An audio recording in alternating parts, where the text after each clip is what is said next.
दोस्तों, सलेमपुर लोकसभा क्षेत्र के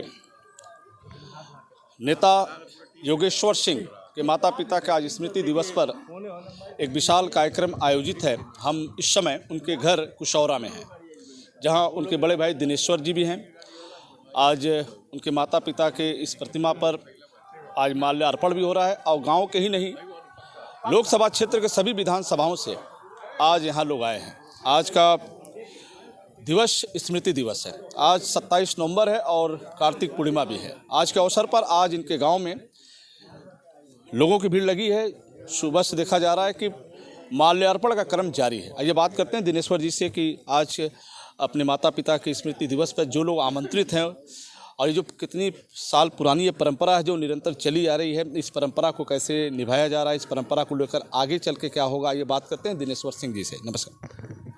माता पिता की स्मृति दिवस पर अच्छा, माता पिता की स्मृति दिवस पर प्रतिवर्ष 27 नवंबर को हम सारे भाई बहन यहाँ इकट्ठा होते हैं और ये पिताजी की और माताजी की यादगार में अपने पूरे गांव को और जितने भी मित्र हितैषी हैं सबको बुलाते हैं और सबके साथ एक छोटा सा फंक्शन यहाँ करते हैं। और अपने माँ पिताजी की याद में हम ये फंक्शन मना रहे हैं। हम लोग 5 भाई और 5 बहनें हैं, 2 सौतेली बहनें हैं, 3 अपनी बहनें हैं। तो हम लोगों ने एक दिन बैठ के हमने सोचा कि हम कैसे करें कि सारे लोग एक साथ इकट्ठे हो सकें। कब की बात है, कब किस सन की बात? ये 2010 में हम लोग सारे एक साथ बैठे। बेसिकली इसमें योगेश्वर का ज़्यादा योगदान था। उसने कहा भैया हम लोग कोई मिल नहीं पाते, सब बाहर ही रहते हैं, तो हम लोग कुछ ऐसी व्यवस्था करें कि सारे भाई बहन और जितना पूरा परिवार है एक जगह इकट्ठा हो सके। तो फिर नवंबर एक ऐसी तिथि देखी गई। मेरे न माताजी का आज देहावसान हुआ था, ना पिताजी का देहावसान हुआ था। ये हम लोग उनकी स्मृति में, माँ और पिताजी की स्मृति में 27 नवंबर को मनाते हैं। तो फिर सबने ये फैसला किया कि हम ऐसे समय में ये रखेंगे जबकि न ज़्यादा गर्मी हो न ज़्यादा ठंड हो और उस समय सारे बच्चों के एग्ज़ाम भी ना हो रहे हों। तो हमने एक ये 27 नवंबर की तिथि रखी कि इस दिन सारे लोग इकट्ठे होंगे, जितने भी अपने भाई बहन हैं और उनके बच्चे हैं, जितने हित मित्र रिश्तेदार लोग हैं, उन सबको हम बुलाएंगे और उनकी स्मृति में आज यादगार दिवस मनाएंगे, एक छोटा सा फंक्शन करेंगे। इसी तरह से हम लोग याद करते रहे अपने माँ और पिताजी। 27 नवंबर की बात करें, पिछले साल आप लोगों ने एक चेतेश्वर नाम एक बड़ा भव्य मार्ग बनवाया था, उसके पीछे क्या सोच रहे हैं?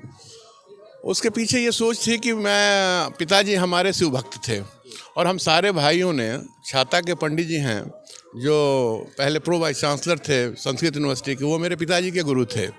उनके छोटे बेटे जो संस्कृत यूनिवर्सिटी में प्रोफेसर थे, उनसे हम लोगों ने गुरु दीक्षा ली। तो उन्होंने हम लोगों से कहा कि भाई ऐसा है कि आप लोग क्षत्रिय हैं तो आप लोगों को हम मंत्र देते हैं। तो उन्होंने जो मंत्र दिया उसमें हमारी शिव भक्ति ही रही। तो हम लोग सारे भाई बहन शिव भक्त हैं। तो हम ये देखते थे कि हमारे यहाँ जो शिव मंदिर है, सबसे पुरातन मंदिर है, इस पर किसी का, कोई भी विधायक जो रहा यहाँ पर, उसने कभी इस छितौनी के शिव मंदिर के बारे में नहीं सोचा। मुख्य आज की जो सरकार है वो भी जितने भी अच्छे और पुराने जो मंदिर हैं उनके भव्यता के लिए, या जो भी शिव मंदिर है इस प्रदेश में, उनकी भव्यता के लिए कुछ फंड दे रही है। लेकिन हमारे यहाँ किसी विधायक का, न किसी नेता का ये कभी उसकी तरफ गया कि क्यों भाई ये क्यों मंदिर ऐसे ही पड़ा हुआ है। तो जितने लोग भी, अब हमारे यहाँ जो सावन का मेला लगता है छितौनी में, और पूरे बलिया ज़िले के लोग उसमें आते हैं। स्पेशली द्वाबा के लोग बहुत ज़्यादा आते हैं और उनको हर बार समस्या होती थी कि छितौनी कौन सा रास्ता जाएगा। कोई हमारे गांव की तरफ वाले रास्ते मुड़ जाता था, कोई उधर मुड़ जाता था। तो इसमें भी योगेश्वर एक दिन बैठे, कहे कि भैया हम लोग ऐसा करते हैं कि एक द्वार बनवाते हैं जिसमें पिताजी की स्मृति भी होगी और छितौनी मंदिर पर जाने के लिए जो आने वाले लोग हैं उनको एक रास्ता भी दिखाई देगा। तो हमने अपने पिताजी माताजी की स्मृति में वो भव्य द्वार बनवाया हुआ है। और आपको देख के आपने भी देखा होगा कि वहाँ जाने के लिए कितना समुचित तरह से वो स्थान प्रकट हो गया है, जिससे जो भी जहाँ जाना चाहता है छितौनी, वो अपने आप चला जाता है। चलिए, आपने सुना दिनेश्वर जी को। आइए बातें योगेश्वर जी की आज के लिए। आज भरत शर्मा गोपाल राय भी आज इस गांव में इनवाइट है। सर, आज के कार्यक्रम में जो सांस्कृतिक कार्यक्रम, उसमें कौन कौन लोग आ रहे हैं? आज गोपाल राय और भरत शर्मा व्यास भी आ रहे हैं। कब तक कार्यक्रम चलेगा? 10 बजे तक। सलेमपुर लोकसभा क्षेत्र के सभी विधानसभाओं से लोग आ रहे हैं? ये 5 विधानसभा से लोग आ रहे हैं। योगेश्वर जी ने कहा कि लोकसभा क्षेत्र के 5 विधानसभाओं से लोग इनवाइट हैं, आमंत्रित हैं। आज के कार्यक्रम काफ़ी जानदार और शानदार तरीके से होगा। फिर हम आपसे जुड़ेंगे, तब तक लेते हैं। जुड़े रहें बलियाजकर से। मैं रोशन जायसवाल, नमस्कार।